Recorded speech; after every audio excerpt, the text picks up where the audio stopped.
अस्सलाम वालेकुम। आज मैं बना रही हूँ सीख कबाब। इसके लिए मैंने लिया है 1 किलो कीमा जिसमें 20% फ़ैट है और इसे मैंने मिक्सर में और पीस लिया है।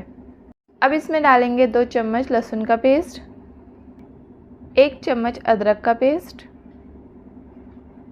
1 टेबलस्पून ज़ीरा, half teaspoon chili powder, 1 teaspoon chili flakes, 1 teaspoon काली मिर्च का पाउडर, 1 चम्मच नमक, 1 चम्मच गरम मसाला, 1½ टेबलस्पून भुना कुटा धनिया, 1 टेबलस्पून धनिया पाउडर।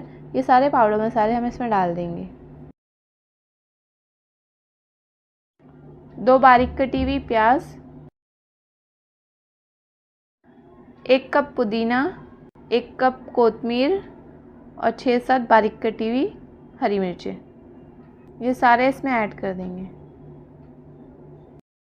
5 चम्मच बेसन और 3 चम्मच मैदा, ये भी इसमें ऐड कर देंगे। 1 नींबू का रस इसमें ऐड कर देंगे। अब इन सबको अच्छे से मिक्स कर देंगे। मिक्सिंग हमने अच्छे से कर ली है। बीच में जगह बनाकर हम इसे स्मोक दे देते हैं 5 से 7 मिनट के लिए।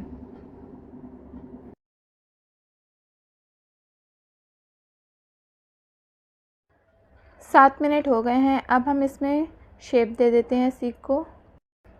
इसके लिए हमें थोड़ा सा ऑयल चाहिए होगा और हम यहाँ पे पेंसिल का इस्तेमाल कर रहे हैं क्योंकि पेंसिल में हम थोड़ा ऑयल लगाएंगे, थोड़ा हाथ में भी ऑयल लगाएंगे। सीख को शेप देने के लिए हमने थोड़ा सा ये कीमा लिया है। अब इसे गोल गोल ऐसा बना के फिर हम इसमें पेंसिल डालेंगे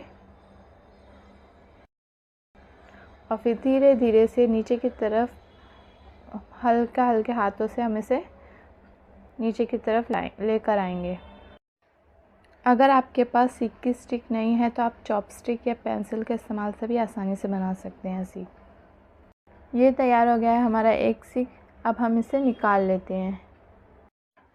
हमने इसे परफेक्ट शेप दे दिया है सीख का। अब हम दूसरा भी बनाएंगे। इसी तरह सारे बना लेंगे। अब हम इसे फ्राई पैन में थोड़े से तेल में लो मीडियम फ्लेम पे ही फ्राई करेंगे। इसे हर तरफ से हमें पलटकर कुक करते रहना होगा। ये तैयार हो गया है। अब हम इसे निकाल लेंगे। ये तैयार हो गया हमारा मज़ेदार सा सीख। इसे ज़रूर ट्राई करें और कमेंट में बताएं कि आपको कैसी लगी रेसिपी। Bye, take care.